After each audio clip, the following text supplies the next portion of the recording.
taga-Bagong Silang at mga alatag ko. Ako po si Luis Asisio, nakilala sa pangalan Baby. 12 taon po ako naging congressman doon sa aking distrito, sa segundo distrito. Halos lahat ng pamahalaan doon ako ang nagpagawa. Hindi ako natatalo ron o manalo ko ron malayo-malayo sapagkat ginagawa at tungkulin ko hindi lang sa mahirap o hindi sa lahat ng mga taga-segundo distrito.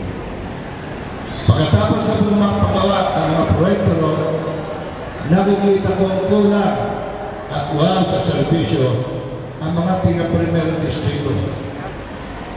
For me, progress takes no boundary. Caloocan should never have a boundary. Kung sino makakatulong, dapat tumulong.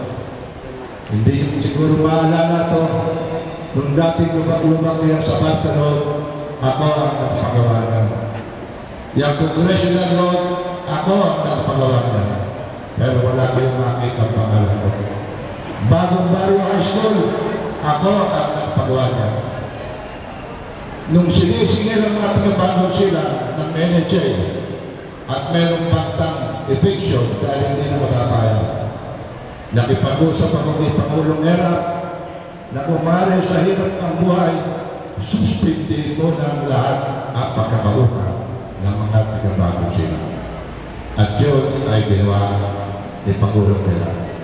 Hindi ako tingin sa inyo, pero nararamdaman ko ang nararamdaman. Nakiusap din ako kay Pangulong Erap na ang mga kawawa namin ibabayan sa tala ay walang lupa at pulos lupa. Humingi ako sa kanya ng 30 hektarya na magkaroon ng proklamasyon para yung lupa nila ay mabili sa abot ng makakaya ng ating mahirap na kababayan. Ang ginawa po ni Pangulong Estrada na punta sa tala, hindi lang 30 hektarya binigay, kung hindi 40 hektarya at ang salita ay kung ano lang ang makakaya ng mga tigatala, yun lang ang babayaran. Unfortunately, hindi na nangyari, pero nagkaroon ng proklamasyon, inabot na tayo ng Exodus. Kaya yung lingkod ay hindi pa ako sa public service.